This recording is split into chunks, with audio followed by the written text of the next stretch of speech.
Hello বন্ধুরা, ইচ্ছে হলো তাইতে তোমাদের সকলকে স্বাগত জানাই।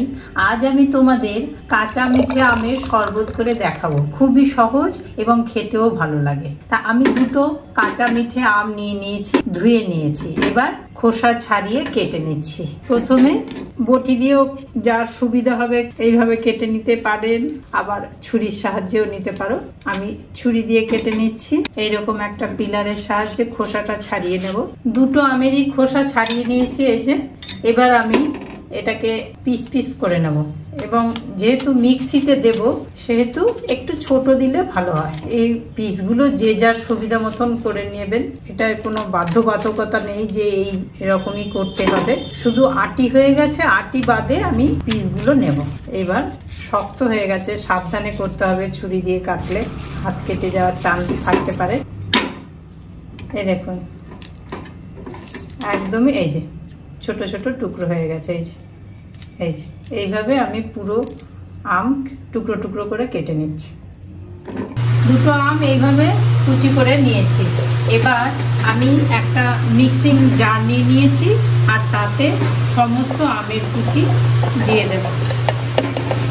এবার আমি এর মধ্যে 1 চামচের থেকে একটু কম গোলমরিচের গুঁড়ো দিলাম, 1/2 চামচ চাট মশলা দিলাম, বিট লবণ দিলাম, শুকনো খোলায় জিরে গুঁড়ো ভেজে নিয়েছি সেটা একটু দিলাম, স্বাদ অনুসারে চিনি দেব। প্রথমে দিচ্ছি দুটো আম, যেহেতু 4 চামচ দিলাম। দুটো আম 4 চামচ চিনি দিলাম।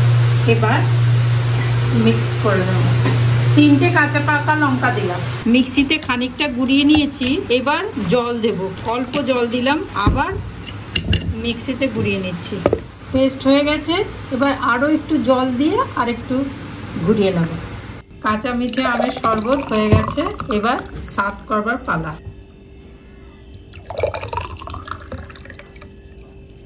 বন্ধুরা, এইভাবে কাঁচা মিঠে আমের শরবত করে খেয়ে দেখবেন। গরমে সত্যি খুবই আরামদায়ক এবং খেতে তো খুবই ভালো। তা গোটা ভিডিওটা আমার সাথে থেকে দেখলেন বলে আপনাদের সকলকে অশেষ ধন্যবাদ জানাই। এইভাবেই পাশে থাকবেন, সাথে থাকবেন। নতুন বন্ধু যারা, তারা সাবস্ক্রাইব করে পাশে থাকবেন। পুরনো বন্ধু কিরকম হলো, কিরকম লাগলো, তোমরা করতে পারলে কিনা কমেন্টের মাধ্যমে জানিও। লাইক দিয়ে পাশে থেকো, আর ভালো লাগলে শেয়ার করো আমার চ্যানেলের এই ভিডিওটিকে। আজকের মতন আসি তাহলে, টাটা।